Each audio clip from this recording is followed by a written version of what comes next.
Alright, so first thing you have to do is install Cockatrice. So just Google Cockatrice. It should be on the WoogerWorks website. You can also install it with Brew, as I've done. Um, but yeah, just get that installed, and it should look something like this. The first thing you're going to want to do is load up a new deck. And the fastest way to do that is to load the deck from clipboard. So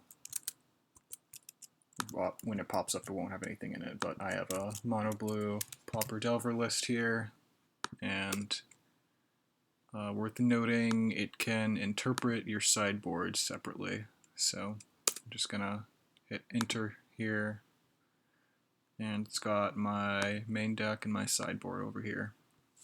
So then I'm gonna save my deck.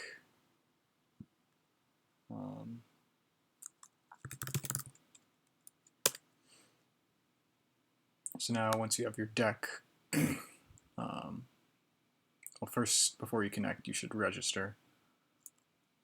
So do that, and the host is cockatrice.woogerworks.com, port 4747, and just fill out all this info, which I've already done, and go to connect, and you're going to type in the same host, cockatrice.woogerworks.com here, port 4747, username, password. You probably have to confirm your registration in an email before you do that, though. So once you connect, you'll get a bunch of different tabs here, and here is the main tab is the one you care about.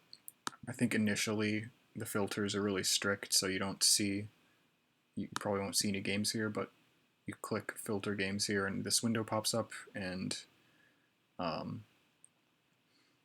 guess we'll want probably limited,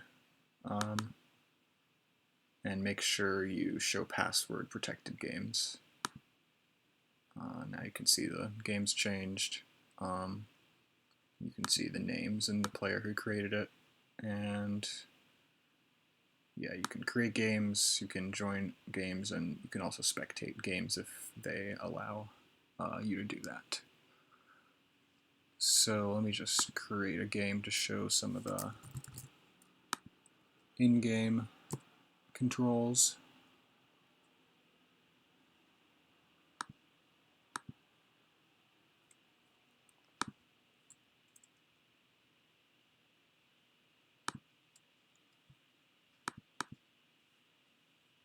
So here's my Delver list.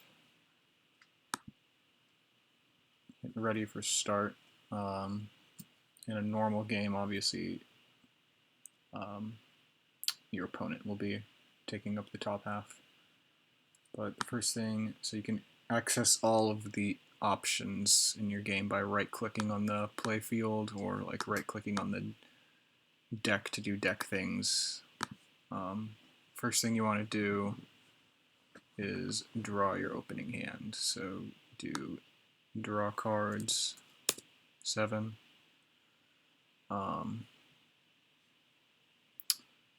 If you want to take a mulligan, which I probably wouldn't, but sure, why not?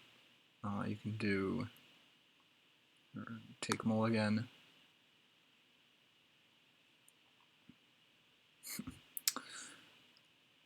Once both of you have resolved your mulligans, oh, I guess you also need to figure out who's going to go first. So you can both roll die and see who gets the higher roll.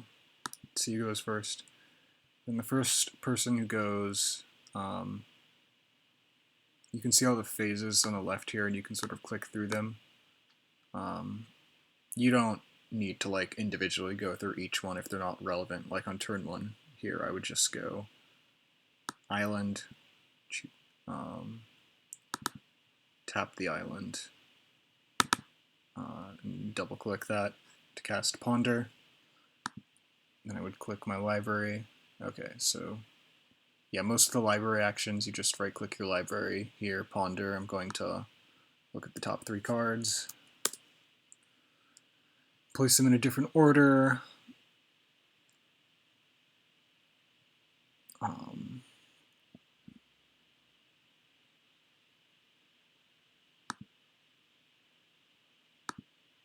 So you can right click these and move to top of the library, move to top of the library, move to top of the library.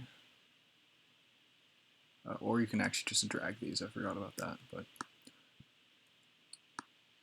yeah, then you drag that to the graveyard, and since I'm done, I'm just going to click on end, and you don't click on pass. It's sort of convention to just, you're the only one who control your phases when it's on your turn. Either player can hit pass, so typically you'll go to end step, your opponent will hit pass, and then it will go up to there on tap, and then they can go through phases.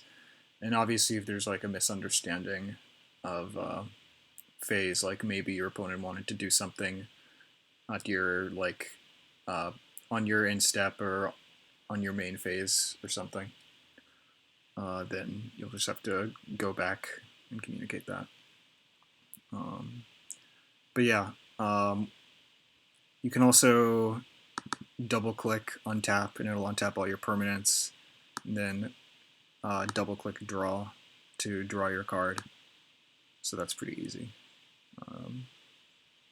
But yeah, for the most part, just double click things. This is really slow while I'm recording. And then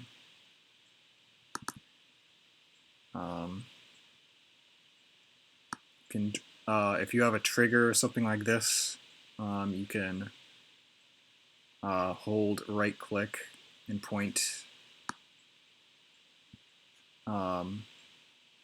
sort of asking your opponent, can I do this, in case they have any responses.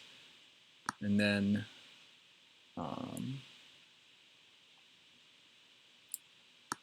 forget how you clear those, so just escape now. Let's see if I can figure it out real quick.